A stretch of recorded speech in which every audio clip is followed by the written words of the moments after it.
Mesdames, Messieurs, toute la technique de Zouk TV, bonsoir. Aujourd'hui, dans le cadre de notre émission, écoutez pour comprendre, et il faut bien écouter pour bien comprendre, comme on dit chez nous, pressé écouter, pas pressé répondre. Nous avons le plaisir d'accueillir M. Alain Viviès sur le plateau, qui est agriculteur, qui fait de la production agricole, disons très diversifiée. M. Alain Viviès, bonsoir. Bonsoir Florent Grabin.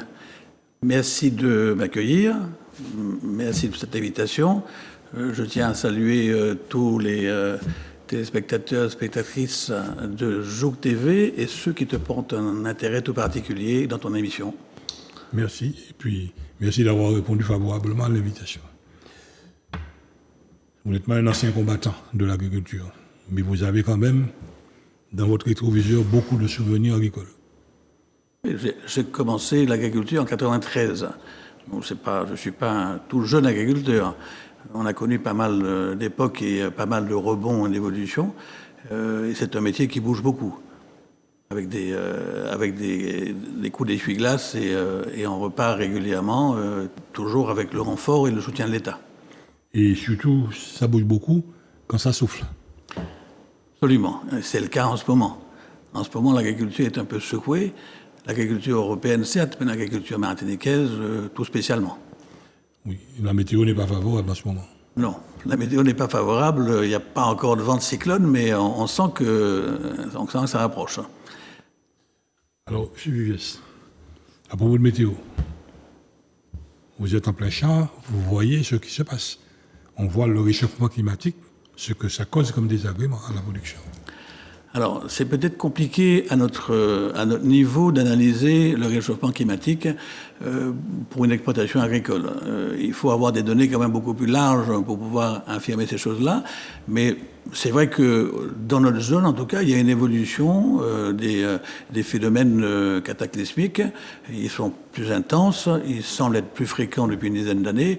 Mais quoique la Martinique ait échappé jusqu'à maintenant au drame d'un cyclone ou d'un ouragan force 4. Oui, mais là en ce moment, vous avez produit de la banane. L'avantage actuel du climat, c'est qu'au niveau de la cercosphéreuse noire, vous avez un peu de répit. Alors, non, la cercosphéreuse noire est installée. Enfin, il faut que les téléspectateurs comprennent que c'est une maladie qui est un champignon qui touche toute la sole bananière des Antilles maintenant. C'est arrivé il y a une dizaine d'années. C'est la forme la plus virulente, donc elle est mortelle pour le bananier. Et les moyens dont on dispose aujourd'hui pour la combattre s'amenuisent de plus en plus. Donc non seulement elle est plus virulente, mais on n'a presque plus rien pour en venir à bout. Donc on est impacté fortement dans notre résistance et dans nos rendements aujourd'hui. Et là, pour l'instant, vous êtes que sur la cercosphéreuse noire, qui est, disons, la dernière maladie qui nous a atteint. Mais est-ce que vous ne craignez pas le retour de du Panama, la maladie du Panama? Alors, la fusariose, pour l'instant, elle n'est pas encore... Elle est à nos portes, hein, elle est en Amérique centrale. Elle touche quelques pays, un ou deux pays d'Amérique du Sud. Elle est sous haute surveillance. Mais c'est une maladie qui est encore pire, parce qu'elle est totalement rédhibitoire quand la fusariose touche un sol, et ça se loge dans le sol. Le sol devient stérile pour la banane pendant des années, parce que c'est destructeur complètement. On ne freine pas le rendement, ça tue carrément la bananeraie. C'est ce qu'on a connu avec le Gros Michel. C'est ça. Et bien des jeunes qui nous regardent aujourd'hui ne savent pas qu'il y a eu le Gros Michel avant la Cavendish. Alors, c'était déjà avant moi, la Gros Michel. Je n'ai pas connu cette époque-là. J'ai commencé avec la cercosphéreuse jaune, qui était l'ennemi numéro 1 des planteurs de bananes. Maintenant, on a la noire et on a aussi d'autres éléments qui nous impactent fortement. On va peut-être en parler plus tard et qui contribuent à faire que nous sommes de moins en moins compétitifs. Simplement les orientations qu'on prend aujourd'hui sur le plan écologique, qui sont dictées par les agendas européens, font qu'on est en zone tropicale extrêmement sensible à toutes ces restrictions et qu'on a de plus en plus de mal à répondre aux exigences d'une production de qualité et compétitive. À propos de tropical, est-ce que finalement, on ne sera pas rattrapé par la patrouille, puisque aujourd'hui, tout ce qui est tropical se trouve dans le sud de la France. Toute notre production tropicale se trouve là-bas. Donc, tôt ou tard, ils auront besoin de traitement pour cette zone. Nous en bénéficié, manifestement. C'est-à-dire, vous voulez dire qu'ils vont pouvoir produire les mêmes choses que nous produisons ici dans peu de temps dans le sud de l'Europe? Ils ont commencé. Si demain matin, comme ça a été un moment dans l'histoire du monde, le Groenland était cultivable, ça veut dire que dans le sud de la France, on sera probablement en atmosphère tempérée. Donc, c'est certain, mais enfin, ça ne se passera pas avant quelques dizaines d'années au mieux, hein, si ça doit se passer. On n'en est pas là pour l'instant, voilà. Mais pour l'instant, on voit certaines spéculations. On voit Christophine, piment, toutes ces choses-là sont produites dans le sud de la France. Alors, ce qu'on peut faire sous serre à contrôler, effectivement, ça existe déjà depuis un moment, surtout au Maroc pour commencer, en Espagne, maintenant en France. On est capable de produire sous serre des cultures tropicales. Et effectivement, mais nous, ici, nous n'arrivions pas à exporter en Europe autre chose que les produits dérivés de la canne, donc le rhum principalement, la banane, qui est le plus gros export que nous fassions ici. Et à un moment, on avait de l'avocat aussi qui s'exportait facilement. C'est plus le cas maintenant. Mais on n'a pas beaucoup de cultures qui permettent d'aller chercher des sous en Europe en vendant une production antillaise. Pour l'instant, il n'y a que la banane et la canne. Il n'y a que la banane, et encore, la canne, il ne s'agit pas du sucre, il s'agit du rhum. Le rhum a fait une PAC exceptionnelle à l'export, au niveau européen, même mondial, et effectivement, est capable de nous rapporter des sous aux Antilles, parce que on arrive à de plus en plus vendre du rhum là-bas. Et ils sont à la recherche d'ailleurs de terre pour produire de la canne, du jus et du rhum, en ce moment à la Martinique et en Guadeloupe. Oui, à un moment donné, il y a eu ce programme qui a été arrêté. Le programme sur la canne. C'est-à-dire pour replanter de la canne.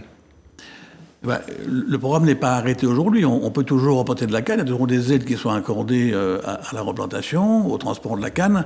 On continue à aider les gens qui veulent... D'ailleurs, toutes les spéculations, j'en profite pour le dire, toutes les spéculations antillaises, tout ce qu'on peut produire aux Antilles sont aidés par l'Europe. La canne lait, la banane lait, on va peut-être détailler après, mais ce produit de la prune de citerre, elle, est aidée de la même façon que la banane et au même niveau que la banane. Le maracuja, l'ananas, enfin, toutes les spéculations agricoles antillaises bénéficient d'une aide à la production accordée par l'Europe. Mais, je sais pas, pourquoi ça se fait que, certains agriculteurs traînent du pied pour y aller? Pour faire la diversification? Oui. Je pense que pour pouvoir diversifier, il faut qu'il y ait un marché.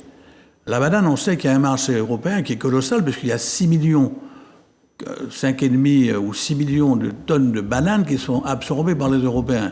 Et nous ne représentons que 200 000 tonnes cette année-ci de bananes. Donc on est vraiment...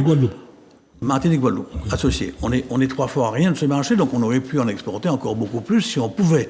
Mais maintenant, les autres spéculations, c'est plus compliqué. Donc, elle ne s'exporte pas en métropole, et c'est uniquement le consommateur local qui peut faire développer cette production. Demain matin, si les Martiniquais arrêtent de manger du riz et des pâtes, et de la pomme de terre, et s'orientent plus sur le dachine, l'igname et la patate, il est évident que les producteurs entiers vont être amenés à produire ce genre de denrées alimentaires pour pouvoir nourrir la population, mais c'est pas l'inverse qui va se passer. C'est pas les producteurs antillais qui vont produire en masse ces légumes qu'ils pourront les vendre aux Antillais. Il faut que les Antillais aient envie de le consommer. Et c'est eux qui vont attirer la production vers ces productions. Là, nous sommes dans un paradoxe complet. Nous, par exemple, à Cuba, c'est là où se trouve le pape de la banane au niveau mondial. Oui. Ils sont à plus de 380 kilos de bananes par an, par habitant. Ici, nous sommes à moins de 10 kilos de bananes consommées par an, par habitant. Oui. On est d'accord. Alors, je pense que le compte est difficile à faire précisément à la Martinique parce qu'il y a quand même une production familiale qui n'est peut-être pas intégrée dans ces calculs-là et que beaucoup de gens ont le petit jardin créole et cultivent la banane et en donnent aux voisins, etc. Donc, on en mange peut-être plus que 10 kilos par habitant. Mais on est bien en dessous, effectivement, de ce que consomme un Brésilien, un Indien, un Dominicain, enfin bon... Un Cubain, autre. Mais parce qu'on est perfusé de tas de produits qui nous sont accessibles et la curiosité fait que les gens essayent, adoptent, et puis c'est pas plus coûteux en définitive que les productions locales. Donc ils ont le choix et ils se satisfont comme ils le souhaitent, quoi.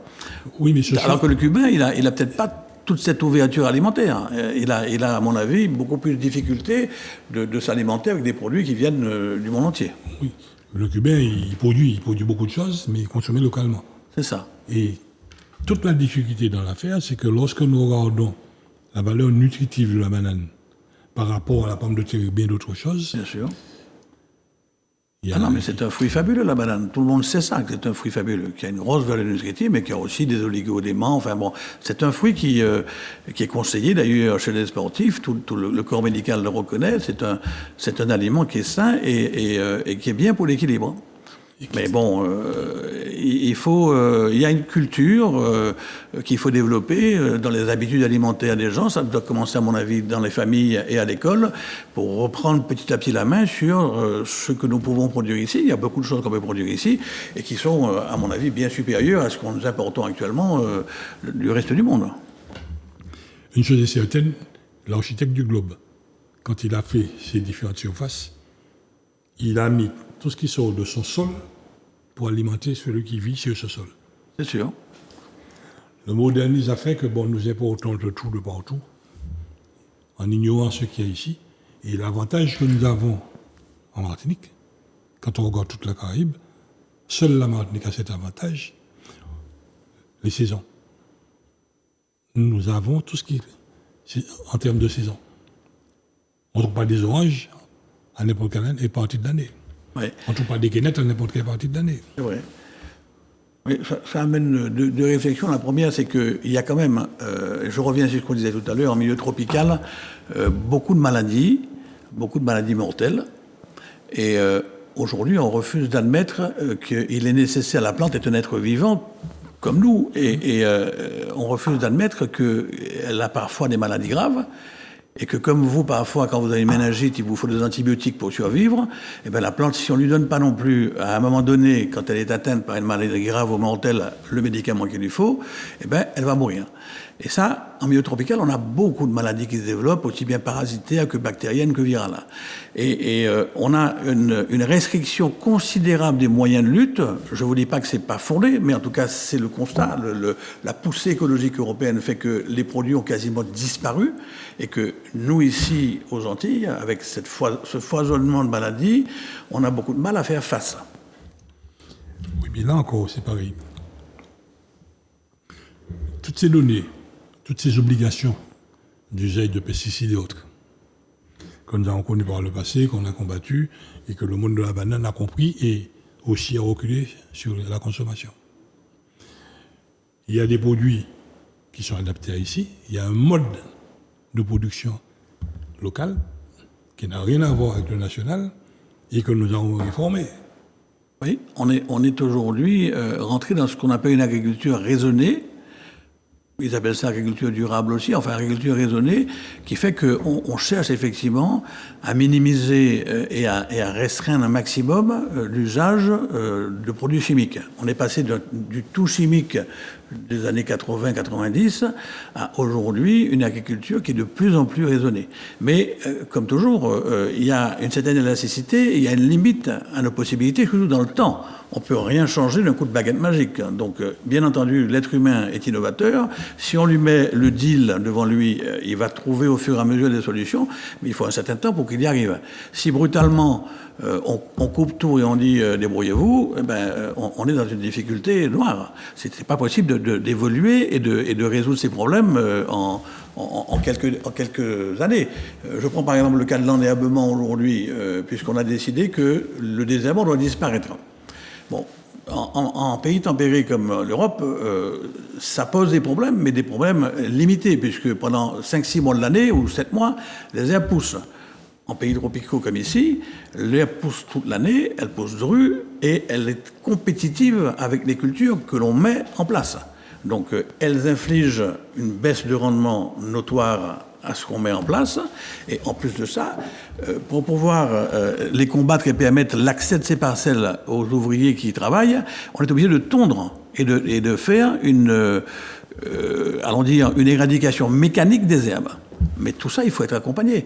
On a décidé brutalement que les désherbants s'arrêtent, très bien, pourquoi pas, on applique puisqu'on ne peut pas faire autrement. Mais à côté de ça, il faut quand même que les moyens mécaniques qui sont extrêmement onéreux, parce que ce sont des robots sur des surfaces très importantes, ou ce sont des gens en tête à fil, mais on multiplie le nombre de personnes qui travaillent, et donc on augmente considérablement les charges salariales, il faut un accompagnement des pouvoirs publics pour mettre ça en place. On ne fait pas une révolution comme celle-là sans accompagner les producteurs et sans donner les moyens, bien entendu financiers, mais aussi techniques, de résoudre ces problèmes. Je vous ai pris un exemple, l'exemple de l'enherbant, parce qu'on le vit là en ce moment.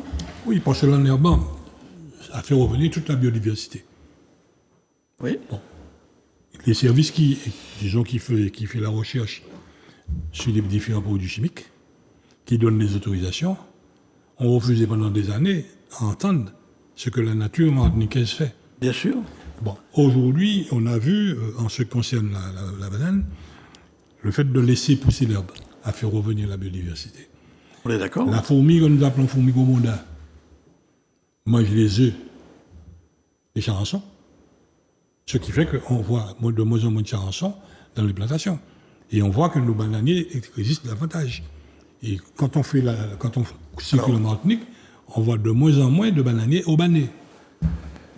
Alors, il résiste davantage, certes, et effectivement, la biodiversité est capitale pour des tas de choses. Ce sont des chaînes d'équilibre qu'il faut respecter.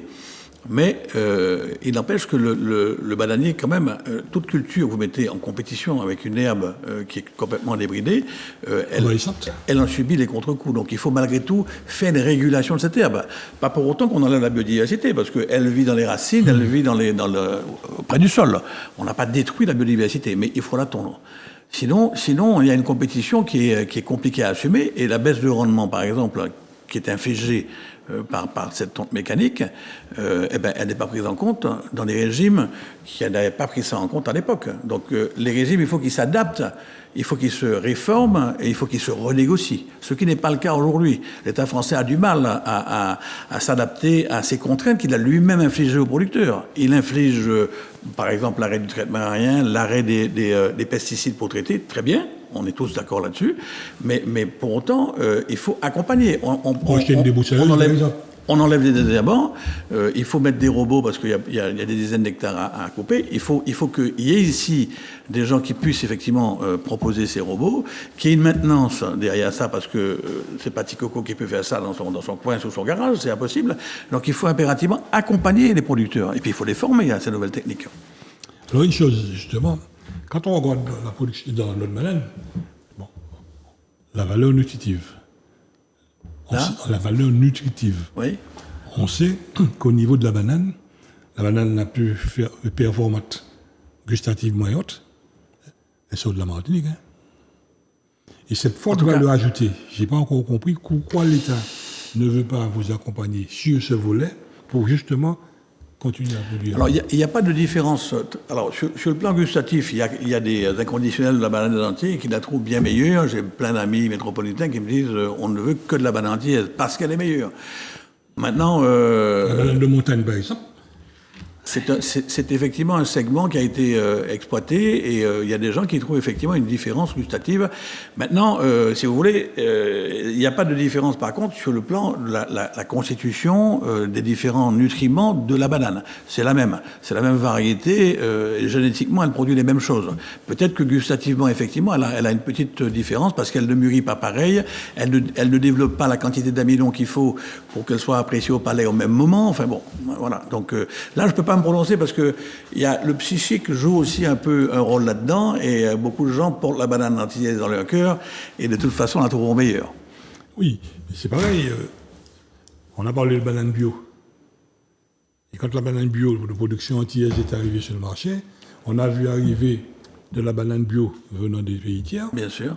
Avec simplement une loi d'adaptation. Tout à fait. Mais ils utilisent des produits dangereux, interdits dans la zone France-Europe. Bien sûr. Et cette production arrive là-bas. Question de labellisation qui sont faits par des organismes internationaux et qui n'imposent pas les mêmes contraintes pour le bio entre certains pays et d'autres pays comme les pays européens. Donc effectivement, il y a l'équivalence. Là, il n'y a pas d'équivalence. Ils disent l'équivalence. Comme si dans le pays, pardon, vous avons interrompu, comme dans le pays, ça a été reconnu bio, donc manifestement arrivé en Europe, c'est équivalent, donc il est bio. C'est ça. C'est ça. Mais il a quand même passé, allons dire, une espèce de diplôme dans son pays, où il y a eu un tribunal, entre guillemets, international qui l'a décrété comme bio. Mais on sait qu'on utilise, pour produire cette banane bio, des produits qui sont interdits en Europe. Donc on n'est pas à armes égales. C'est tout. Parce que, pourquoi j'en parle? Le maire de Barachac, à un moment donné, il a privilégié la banane Antilles. Et le tribunal administratif l'a attaqué. On l'a attaqué au tribunal administratif. Et je dis, chance de la vie, comme on peut l'appeler, on s'est rencontrés. Et je lui ai posé la question, pourquoi le volet social et environnemental n'est pas opposé à ces bananes? Et c'est comme ça qu'il a gagné. Parce que quand on regarde la production de bananes de chez nous, agricole de chez nous, au niveau social, nous avons un salarié qui, du 1er janvier au 31 décembre, travaille. Tandis que dans d'autres spéculations, c'est saisonnier. Tout à fait. Donc il n'y a pas de régularité. Tout à fait. Deuxièmement, quand on regarde, tous nos agriculteurs sont à la sécurité sociale, ils ont tout ce qui est loi sociale. Et dans tous ces pays-là, ça n'existe pas. C'est vrai. Et c'est quand il a opposé ça qu'il a gagné. Non, mais on n'est pas sur le même registre. C'est clair que les exigences ne sont pas les mêmes. Et alors, est-ce qu'elle rentre toujours, la banane de Saint-Domingue, par exemple, qui est celle qui est la plus connue en bio? Elle n'a bien entendu pas les mêmes critères de production que les nôtres. Oui. Et elle s'appelle bio, malgré tout, dans les étals des hypermarchés en France. Et donc, ça fait une espèce de concurrence déloyale, c'est clair. Alors, maintenant, il faut reconnaître que le bio, au niveau des consommateurs, est globalement en baisse. En Europe, même pour les fruits et légumes, le bio est en baisse. Parce que, question de prix, le bio coûte plus cher à produire, donc bien entendu il est vendu plus cher. Et aujourd'hui, avec le pouvoir d'achat qui s'érode, les consommateurs ont tendance à aller chercher plutôt de la banane traditionnelle que de la banane bio ou des produits bio quels qu'ils soient. Et en même temps, le consommateur, il a constaté que le bio, il est aussi traité chimiquement que la culture traditionnelle. Tout à fait, mais pas le bio Europe, pas le bio France. Hein. Le bio France, c'est pas traité chimiquement. Hein. Lorsqu'il y a une maladie, il y a des normes européennes bio. Simplement, en termes de consommation, vous avez traité un fruit cette semaine. Bon, il faut attendre 15 jours pour pouvoir exporter, enfin l'utiliser. Là, quand ce sont des fruits bio, le délai est beaucoup plus long. Mais ce qui est posé dessus, c'est de la chimie. C'est de la chimie. Alors, je vais vous dire, en tout cas sur la production même bio, moi je fais du bio, hein. J'ai classé 6 ou 7 hectares en bio pour faire de la prune et du maracuja. J'ai eu par exemple une attaque du collet de mes maracuja sur 2 hectares, 2 hectares et demi. J'ai quasiment tout perdu. Je n'ai aucun moyen de traiter ça. Aucun. Donc il fallait simplement arracher, repartir. Tous les agrumes martiniquaises sont attaqués aujourd'hui par une maladie qui est incurable. En tout cas, on n'a pas les moyens, et on ne met pas les moyens non plus, puisque ce sont des moyens chimiques, on ne met pas les moyens pour traiter ça. Donc il faut arracher. Dès que la maladie est là, on n'a plus qu'une solution, c'est d'arracher. Un maracuja, ça repart en quelques mois. Un oranger ou un mandarinier, ça repart en 3 ou 4 ans. Donc ça pèse très lourdement dans les finances et les capacités de production des agriculteurs. Et là encore, c'est pareil, c'est une question de volume. Maracuja, pour avoir des produits, quel que soit le produit, le volume n'est pas suffisant pour quelqu'un qui en fabrique. Non, alors il y a une vraie demande, par exemple, à la Martinique de maracuja. Il y a 2 ou 3 spéculations où on pourrait augmenter les productions sans casser le marché et que le producteur trouve toujours son compte. Mais comme je vous disais tout à l'heure, elles ne sont pas très nombreuses, ces spéculations. Hein, et puis en plus, il y a une concurrence des produits, comme vous disiez, qui viennent d'Europe. Les mêmes produits. On trouve des ignames venant du sud de la France, etc. Et on n'est pas compétitif par rapport à eux. Parce qu'on ne cultive pas sur les mêmes surfaces avec les mêmes rendements. Et au niveau social, on n'a pas la même dépense. Et au niveau, alors, quand c'est en France, oui, mais quand c'est d'un pays parfois européen qui n'est pas la France, on n'a pas les mêmes charges sociales. C'est un combat permanent. Oui. Permanent. Oui, mais pour revenir sur cette histoire de compétitivité, il faut quand même, pour les auditeurs et auditrices, rappeler que la banane, en tout cas, si on parle d'elle, ou même tous les fruits et légumes, ils ont été mis en difficulté quand on a décidé en Europe la mondialisation. Le jour où on a décidé l'ouverture des frontières, ce qui signifie la diminution progressive et la disparition des droits de douane qui permettaient de protéger nos productions, eh bien, à ce moment-là, toute l'agriculture qui ne pouvait pas s'exporter, l'industrie est allée s'exporter ailleurs. Et d'ailleurs, c'était peut-être le but. Elle a renvoyé ses produits en Europe, où il y avait un pouvoir d'achat pour pouvoir les écouler. Par contre, l'agriculture, ben, elle est sur le sol européen et elle produit en Europe, ou elle produit à la Martinique. En l'occurrence, c'est la même chose. Donc, on ne pouvait pas exporter, donc on était à la merci des arrivages de produits en provenance de pays tiers, beaucoup de pays du tiers-monde qui produisent à bien moins cher que nous. Donc ce qui s'est passé, c'est qu'on est devenu des assistés. Parce qu'avant ça, on avait un marché un peu protégé, on se battait avec les Africains pour la banane sur le marché français, on était en compétition avec eux, mais la banane d'Ola avait un quota et ne pouvait pas pas le respecter. Alors aujourd'hui, comme le marché est totalement ouvert, comme disait Attali, c'est une passoire aujourd'hui l'Europe, donc on déverse une quantité de produits venant du tiers-monde, et nous on s'adapte. Le cours du marché s'effondre, et nous on ne peut plus assumer nos charges avec la recette qu'on fait sur ces produits-là. Donc l'État, l'Europe, est obligé de compenser. Mais il y a une dichotomie là entre le privé qui fonctionne à vitesse grand V, qui s'adapte aux intempéries, aux problèmes sociaux et tout, et l'administratif qui vous octroie des aides au lance-pierre quelques années ou un an ou des mois ou plusieurs années après. Eh ben ça crée une espèce de rupture, en tout cas au niveau trésorerie, ça crée beaucoup de difficultés. Et puis il faut en permanence adapter les aides. Qu'est-ce qui se passe là? On a par exemple pour la banane accordé en 2006. Il faut savoir qu'il y a eu chaque fois de remise en question. En 1993, il y a eu un crash. Ils ont refait complètement le régime d'aide en Europe et c'est reparti pour jusqu'en 2006. En 2006, il y a eu de nouveau un crash dans la banane. Donc, c'était la faillite partout. Il y a des gros groupes qui se cassaient la figure. Donc, qu'est-ce qu'on a fait? On a de nouveau refondu le régime d'aide. On en a trouvé un troisième. Là, on est parti depuis 17 ans sur ce régime d'aide.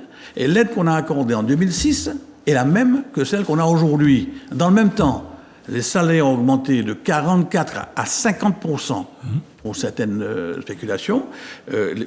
Les intrants, je ne vous en parle même pas, surtout maintenant où ça flambe.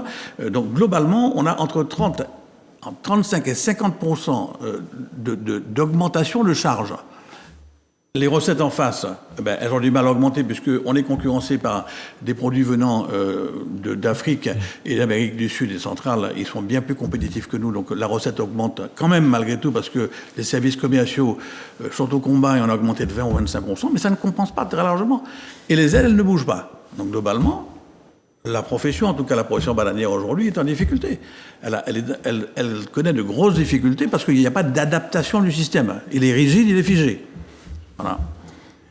Et en termes de diversification, il n'y a pas d'échappatoire possible. Mais comme je vous disais, il faut qu'il y ait un marché.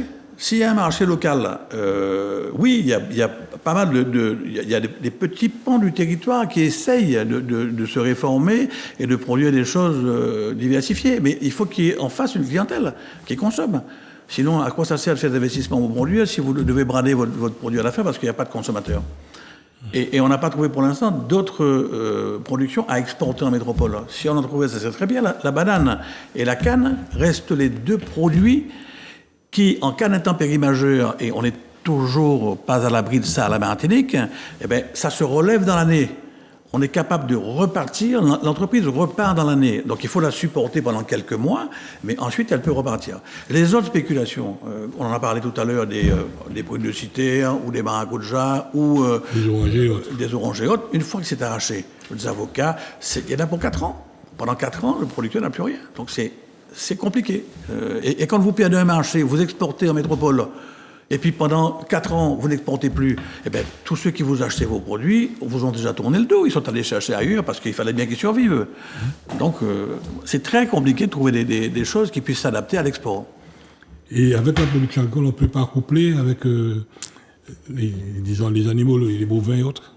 Alors, oui, on peut faire de l'élevage, mais je dois avouer que l'élevage en la Martinique, c'est pas très rentable. C'est assez compliqué Alors, les gens souvent occupent leurs terres et payent leurs impôts, etc. grâce à ça. Mais ils vivent très difficilement de l'élevage, sauf si on fait de l'élevage intensif.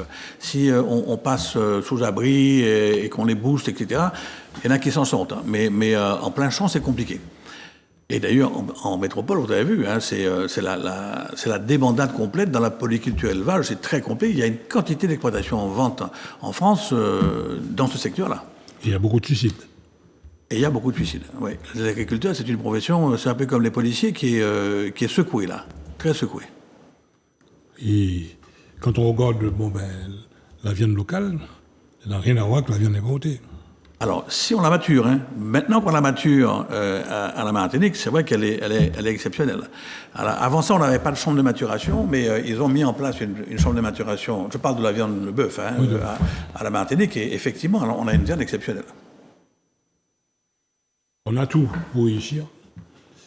Le drame de la Martinique, on n'a pas suffisamment de surface pour produire, et en face, on n'a pas suffisamment de personnes pour consommer. Alors, je ne suis pas d'accord avec vous là-dessus. Hein, sur les surfaces pour produire, on avait déjà parlé de ça à l'époque. Il y a à la Martinique une étude qui a été faite en 2021, donc c'est pas vieux, demandée par la SAFER et la préfecture, qui laisse entendre, qui a répertorié 11 200 hectares de terres agricoles en friche qui auraient pu être exploitables, dont plus de 8 000 qui ont un fort potentiel agronomique. Donc 8 000 hectares, je vous rappelle en face que la banane, c'est 5 000 hectares aujourd'hui, la canne, c'est 4 500, 5 000.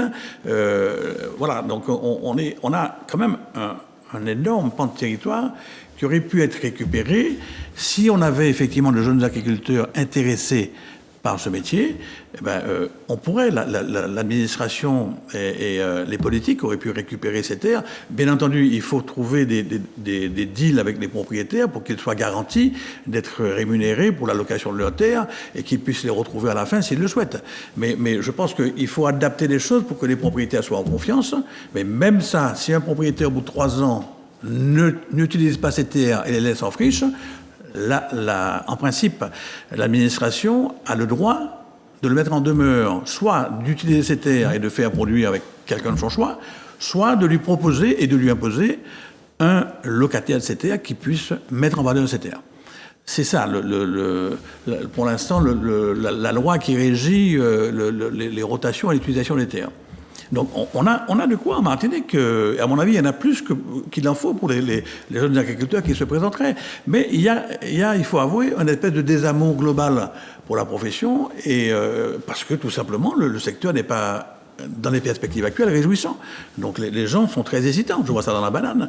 Quand il y a 300 agriculteurs qui, en 15 ans, c'est-à-dire 50% du nombre d'agriculteurs bananiers qui ferment en 15 ans, et que rien que cette année-ci, il y aura une trentaine qui vont devoir fermer, eh ben, on n'attire personne. Je veux dire, les jeunes se posent la question, est-ce que c'est un intérêt de se lancer dedans? Ce sont les jeunes futurs propriétaires, futurs producteurs. Oui. Mais en termes d'ouvriers. Les ouvriers, c'est pareil. Vous avez vu quand même qu'on a eu beaucoup de problèmes dans l'agriculture. Aujourd'hui, on appelle ça des métiers en tension. C'est un mot gentil pour dire qu'il y a un désert au niveau social. Ce sont des métiers qui n'attirent plus, mais on sait un peu pourquoi. Hein. Ce sont des métiers qui ne sont pas faciles. Ce sont des métiers, à mon avis, qui mériteraient peut-être de meilleures rémunérations, mais comme le secteur est en difficulté, ben, c'est compliqué de lâcher beaucoup. Et ce sont des métiers où ça demande un engagement, si vous voulez, important. Donc les jeunes qui sont tellement aidés aujourd'hui, entre guillemets, c'est-à-dire qu'il y a beaucoup d'aides qui pleuvent en permanence. Il y a une aide sociale pléthorique. C'est le pays où on est le plus aidé d'Europe, la France. Et bien que les jeunes préfèrent débrouiller à pas pêcher. Hein. Ils sont pas couillons. Hein. Ils font de petits jobs. Ils touchent leurs aides et ils sont mieux lotis que leurs copains qui vont bosser tous les jours. Donc, voilà, ils les prennent pour des couillons en disant « Mon pas qu'à faire rien, mon tranquille, et mon cas de job est vrai, mon à l'aise, mon cas touché. » Donc, il y a un vrai problème, à mon avis, mais ça, c'est de l'État. Hein. Ça, c'est la gestion de l'État, la gestion sociale de l'État. Il faut inciter les gens à travailler et il faut, à mon avis, permettre à ces métiers-là d'avoir des perspectives d'avenir plus réjouissantes. Il faut valoriser ces métiers-là. Ben oui, il faut les valoriser. Bon, pour l'instant, très souvent, on les attaque surtout à l'école. C'est surtout On les attaque surtout à l'école.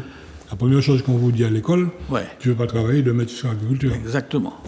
Oui, et pourtant, Dieu seul sait, je vais vous dire, moi j'ai laissé mon métier de médecin à un moment parce que c'était devenu extrêmement compliqué, extrêmement technique, d'abord intéressant, mais on était noyé sous les normes que nous faisait pleuvoir dessus l'Europe.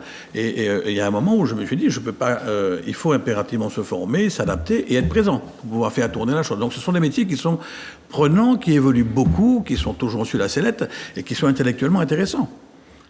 Et en termes de transformation, comment peut-on faire la transformation ici?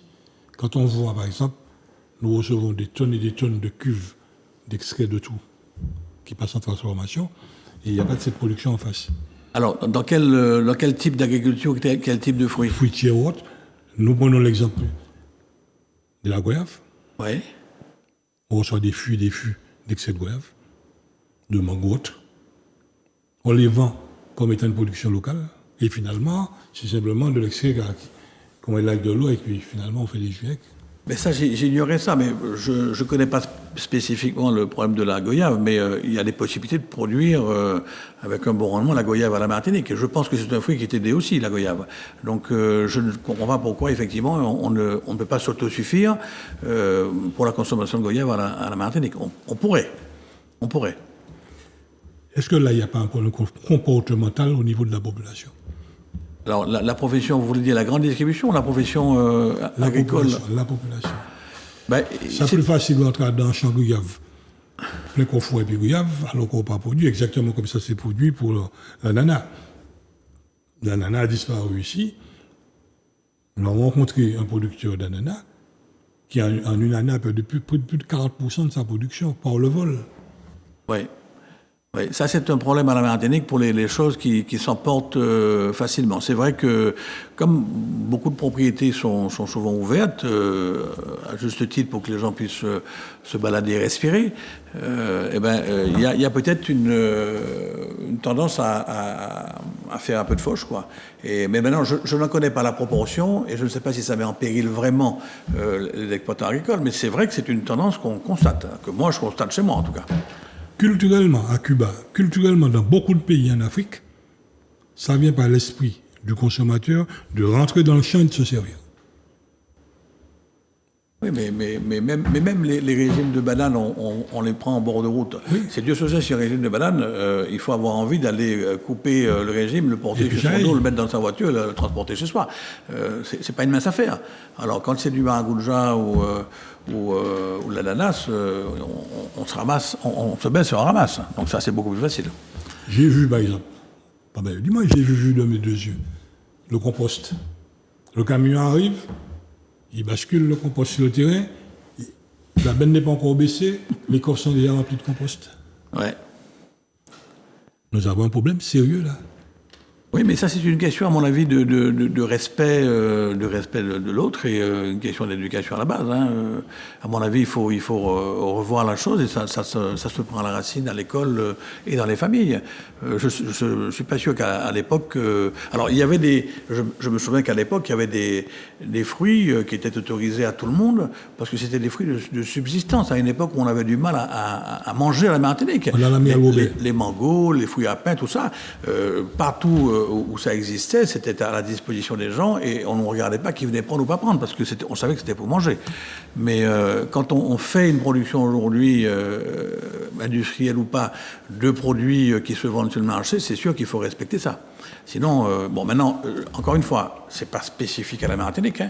Vous allez en métropole, oui. C'est pareil. Hein, dans les fruits rouges en fin d'année, dès que c'est accessible et que personne ne contrôle, les gens spontanément rentrent et prennent. Hein, il y a vraiment une vraie... C'est peut-être l'éducation latine qui veut ça, j'en sais rien, en tout cas... Il y a eu une production de raisins à Sainte-Anne. Ça a été pillé. Non seulement ça a été pillé, finalement il a constaté qu'il trouvait des raisins sur la voie publique, qui étaient vendus sur la voie publique, que lui n'avait jamais vendu à quiconque. Finalement il a arrêté. Ouais. Non, ce sont des choses qui malheureusement, le vol existe dans le monde entier, mais pas à cette proportion. Et j'aime pas trop, mais les Montétibolom, on ne rentrait pas comme ça dans un champ. Alors je vais vous dire, en métropole, je crois qu'à un moment, ils ont pris des dispositions, parce que ça existait aussi là-bas, de faire des chemins de grande randonnée. Et les gens ne pouvaient pas rentrer partout, mais ils pouvaient traverser partout pour aller où ils voulaient, mais sans se répandre sur tout le territoire d'un agriculteur. Donc on avait fait des GR en France, et ce sont les voies utilisées par les coureurs, les marcheurs et les vélos. Peut-être que c'est ce qu'il faudrait faire aussi à la Martinique, hein, que les pouvoirs publics réfléchissent à ça, à faire des chemins de grande randonnée circulant à travers les bourgs de la Martinique, permettant aux gens de relier un point à un autre. Hein. Ça, il faut de l'accompagnement pour vous. Hein. Il faut que vous soyez accompagné. Bien sûr. C'est de la période de surface pour vous. Hein. Oui, mais même si c'est une trace prioritairement qui est utilisée là-bas en métropole, ils mettent à disposition des chemins qu'ils ont. Et on se sert des chemins existants déjà sur le territoire pour faire circuler les gens. Et on le balise. Et on n'a pas le droit de le salir et on n'a pas le droit d'en sortir. Mais on peut l'utiliser comme on veut. Oui. Parce que ce sont des choses... Mais c'est peut-être mieux que rien, je veux dire. Oui. Mais enfin, c'est une réalité que nous ne pouvons pas ignorer. Non, c'est clair. En termes de production, quand on regarde ce qui se produisait hier, le Gros Monde, par exemple, c'était le plus gros producteur de marmelade, de gelée, de goyave, ouais. de confiture. Ouais. Je pense qu'il y avait 4 ou 5 producteurs de confiture au Gros Monde à l'époque. Ouais. Et aujourd'hui, il n'y a qu'un seul producteur. On est d'accord. Mais comme partout, hein, ça se concentre au fur et à mesure et l'outil industriel coûte cher. Voilà. Donc, en tout cas, la transformation est très compliquée. Et de plus en plus, la technique de conservation pour la transformation, bien sûr, elle est forte. Non, mais là aussi, on a un organisme ici qui s'appelle le PAM qui fait son travail et qui accompagne les innovations et essaye de mettre en place des outils industriels qui puissent servir aux agriculteurs qui veulent se lancer dans la transformation. Mais c'est un vrai deal parce que ce qui existe déjà, le marché est déjà un peu pris, quoi. La confiture, par exemple, il y a deux marques ou 3 marques ici qui tiennent le marché. C'est très difficile, sauf si vous amenez une spécificité, de s'introduire dans ce marché-là. Très compliqué. Oui. Mais enfin, je ne perds pas espoir. Je ne perds pas espoir. Je pense que si nous commençons par le bébé, à le mettre à consommer local. Oui. Arrivé à 20 ans, il va réclamer du local. Bien sûr. Mais tant que notre bébé soit au petit pot importé, il ne va pas vouloir entendre parler des Antilles. On est d'accord. Mais là aussi, je veux dire, un bébé, qu'est-ce qu'il y a de plus précieux pour une maman ou une famille? Donc, on est persuadé que le petit pot, il est normalisé, il est sécurisé. À l'époque, les anciens, il y avait des traditions, il y avait des choses qui se transmettaient de génération en génération, et ils savaient comment alimenter un bébé à base de bananes, tolomans, etc.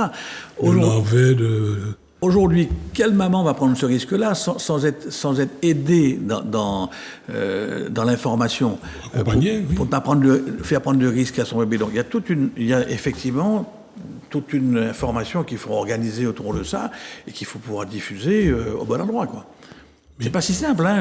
Je suis d'accord avec vous, il faudrait qu'on y arrive. Ça serait mieux d'y arriver, les circuits courts aussi pour les bébés. Mais c'est pas si simple que ça, parce qu'il faut que les parents soient sécurisés. Ça a existé hier. Ça a existé hier, ma amie, ma reine, il y avait toujours quelqu'un dans le quartier qui éduquait la nouvelle maman pour lui faire comprendre, quel gamin de notre génération qui n'a pas tenu un os de poulet? Tu as bien un os poule, juste là, il passait la matinée avec, en belle douche, en bel bain, des petits tapes, un petit coup de talc, au lit. Aujourd'hui, nous sommes modernes. Nous singeons. C'est ça le drame. Ouais. Nous capotons l'autre là, nous avons ce qu'il faut ici. Ouais, peut-être qu'il faut faire une synthèse de tout ça et proposer un mode éducatif. Mais il faut des conseils. Pardon? C'est un problème politique. Oui. Ah, ça c'est sûr. C'est un problème politique. Tout à fait. Il y a une politique de la santé, il y a une politique, c'est sûr, il faut mettre en place une politique. Comment peut-on accepter, au moment où nous parlons, que nos enfants qui sont à la cantine, nous ne pas en pomme face, et qu'ils nous refusent en Guyane, nous refusent en Mago? Non, mais je suis entièrement d'accord avec vous. Hein, mais ça, c'est une question de prise de conscience globale. Et c'est petit à petit qu'on va amener effectivement cette consommation à changer et à utiliser les produits qui nous entourent. Mais c'est souhaitable. Hein, de toute façon, on sera peut-être contraint à terme d'accélérer ça parce qu'on ne pourra pas importer éternellement des produits qui viennent de Chine ou de Thaïlande. Hein. Il suffit d'avoir un décembre 2009, de nouveau. 2009, mon mari même Zebga. Tout ça est revenu au mari. Ouais. Donc il suffit d'avoir ça pour qu'on puisse revenir au bercail. Il ne faut pas quand même souhaiter une catastrophe. Il faut souhaiter qu'on fasse ça de façon contrôlée et mesurée. Mais quand on fait contrôler, on n'aura pas dans le dérive. Il suffit simplement de voir comment les explications sont données sur l'alimentation de l'hormone de croissance que l'on donne aux poulets, que l'on zèle pour les compagnies. Ah ben, ce sont des tonnes et des tonnes de ces poulets-là qui sont vendus ici. Ben oui. On voit le désagrément dans notre société, la puberté précoce, on voit toutes ces choses-là dans notre société. Bon, ben, oui, mais les gens, pas. Oui, mais M. Grabin, les gens ne résistent pas au prix. Quand on vend un kilo de poulet importé d'Europe de l'Est à moins d'€1 le kilo arrivé ici, et que la poule locale est à plusieurs euros le kilo, 5, 6, 7 euros le kilo, ben, c'est sûr qu'aujourd'hui, surtout, on a de plus en plus de difficultés à boucler le mois, les gens ne résistent pas. Nous sommes d'accord. C'est là qu'il y a le problème politique. Pour accompagner la production locale, de manière à pouvoir compenser ce que l'acheteur ne peut pas mettre. Ouais. Mais ça, c'était le deal imposé par l'Europe. Pour moi, l'Europe doit suivre ça. Elle ne peut pas laisser au milieu du gué ses producteurs. Et elle s'est immiscée dans les résultats de chaque producteur, puisqu'elle leur a imposé une aide obligatoire pour qu'ils s'en sortent. Mais, donc il faut qu'elle suive. Et il faut qu'elle soit performante dans l'évaluation régulière des difficultés de chaque secteur et qu'au fur et à mesure, elle s'adapte. Sans pour autant que le producteur devienne un profiteur et qu'il baisse les bras et qu'il attende exclusivement. C'est d'ailleurs ça le travers du système. C'est que quand on est aidé, finalement, on prend l'habitude d'être aidé. Et les autorités disent vous en avez déjà assez, ça suffit. Donc, c'est aux autorités, à mon avis, à faire la part des choses intelligemment pour permettre au tissu économique de résister. Sans profiter inutilement. Il n'y a pas une question de profitation, mais c'est une question de résistance et de persister. Et qu'il y ait des contrôles en cours de route.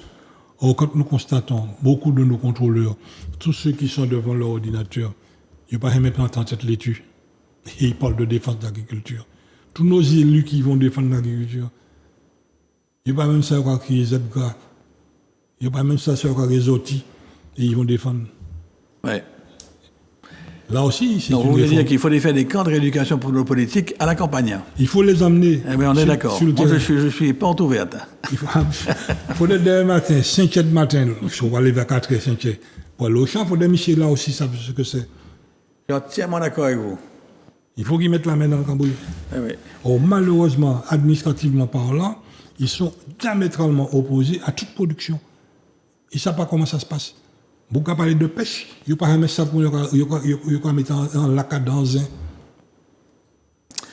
C'est-à-dire que là, les politiques locaux, c'est eux qui ont quand même récupéré la manne européenne aujourd'hui, puisque la France a délégué ou a régionalisé les aides.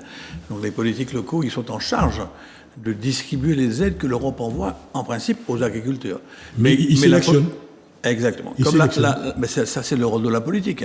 Comme il faut quand même qu'ils mettent leur touche et leur grain de sel, donc ils décident arbitrairement de comment ils vont orienter les aides. Est-ce qu'ils peuvent influer pour aller dans le sens qui les arrange? Voilà. Donc ils défont partiellement les équilibres qui ont déjà été négociés et faits en Europe. Et ça, c'est un danger supplémentaire. C'est clair. Et là, nous verrons. La Martinique sera l'un des plus gros exportateurs de fonds de l'Europe. Mais c'est ça. Argent non utilisé repartant. C'est ça. Mais parce que ils ont, en fait, bon, c'est un peu pervers. Hein. Il faut quand même en parler plus à fond. Il y a quand même un régime d'aide. Alors là, on parle des fonds structurels. Le FEADER, où on donne des sous pour pouvoir développer, moderniser les exploitations. Et pour des raisons politiques que tout le monde connaît, les politiques locaux ont décidé de limiter ces aides qui étaient ouvertes à tous uniquement aux ce qu'ils appellent les petits, de moins de 20 hectares. Ce qui veut dire que, comme ces fonds étaient calculés sur l'ensemble de la production, qu'elle soit grosse, moyenne ou petite, là maintenant, on n'en donne plus, on en donne la gamme à nu à tous les petits de moins de 20 hectares, les autres, on ne leur donne plus. On a décidé qu'ils étaient trop gros, mais ça, c'est la politique locale qui décide de ça, en contrevenant complètement avec la politique européenne. De quel droit on peut dire qu'un petit peut disposer de tout ce qu'il veut pour se développer, mais qu'un gros, parce qu'il est gros, entre guillemets, mais ils ont les mêmes coûts d'exploitation à l'hectare, quasiment. Donc, il faut quand même qu'ils se modernisent aussi.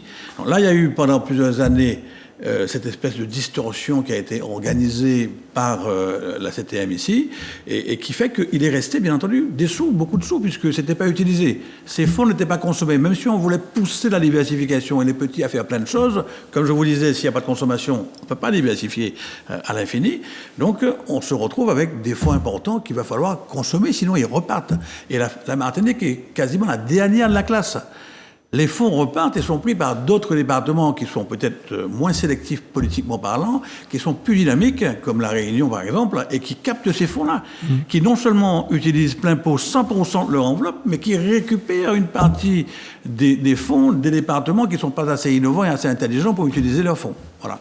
Donc c'est ce qui se passe là aujourd'hui pour le FEADER qui se termine là, et la fois dernière aussi c'était la même chose, et on n'est pas bon quoi. Et l'Europe se dit bon ben est-ce que c'est la peine de leur envoyer des sous encore, mais ils ne savent pas quoi on fait, ils n'en ont pas besoin, Voilà. Monsieur Viviès, si vous avez une conclusion à faire, de toute façon, on garde le contact. Il y a tellement de choses à dire. C'est avec plaisir qu'on va vous accueillir pour une prochaine émission. Et de manière à pouvoir montrer à la population, c'est pas aussi évident que ça. Si vous avez une conclusion à faire, ça aurait été laquelle? Ma conclusion, c'est que c'est un beau métier. C'est un métier fabuleux qui ne va jamais disparaître. On a besoin de manger. Et à moins qu'on, demain matin, mange des insectes ou de la viande artificielle qu'on va nous proposer venant de certains pays du monde. Mais sinon, c'est un très beau métier. Et il faut tout simplement que cette situation artificielle dans laquelle on a été mise soit revalorisé régulièrement de façon à ce que le tissu économique tienne. Il est trop fragile, il est trop fluctuant, et il faut que les gens se penchent sérieusement sur ces questions-là. Et c'est aussi vital pour qu'il y ait un élan des générations suivantes. Il faut du monde pour prendre la relève. Et on va continuer à manger, des générations d'après aussi. Donc il faut du monde pour pouvoir continuer à produire. Et il n'y a pas de production qui soit plus intéressante que d'autres. La Martinique a la chance d'avoir deux productions qui s'exportent et qui donc ramènent de l'argent ici à la Martinique. Et il y a très peu de choses qui ramènent de l'argent à la Martinique. Le fait de vendre à l'extérieur nous ramène de l'argent. Ces productions-là, il ne faut pas les perdre non plus. On a largement de quoi faire tout ce qu'on veut en diversification à la Martinique, à condition d'aller chercher les terrains qui existent et de s'y employer. Et de l'autre côté, il faut conforter et renforcer cet export dont on a besoin pour amener des devises à la Martinique. Je reste convaincu d'une chose. Je vais terminer par une boutade. Tant que nos élus n'ont pas compris, parole inutile, si tu écoutes en bourse, on dirait milliardaire, de se réformer, de se mettre au travail, la main dans le cambouis, les pieds dans les bottes, et encore, très souvent sans bottes, pour aller voir ce que c'est que la souffrance, même pas la souffrance, le travail de l'agriculture. Et faire savoir aux consommateurs, qu'ils soient locaux ou qu'ils soient à l'extérieur, la priorité de la consommation, elle doit être en dièse. Tant que nous n'avons pas compris ça, on continue à ingurgiter pommes, patates, et comment ça s'appelle encore, riz, toute bagaille qui sortit de l'extérieur, et puis t'as noir, on va regarder. En tout cas. Nous avons lancé tous les deux une invitation à tous nos élus à venir. Je leur offre les bottes et la tenue adéquate pour pouvoir crapahuter quand ils veulent. Il y a un large éventail de possibilités et je serais ravi de les avoir. Et moi, je suis capable de les mettre dans ma benne pour les emmener sur les champs, pour ne pas crever l'autoyo, pour ne pas salir l'autoyo, pour savoir ce que c'est que, justement, circuler dans un champ agricole. Merci encore, à très bientôt. Merci, Florent.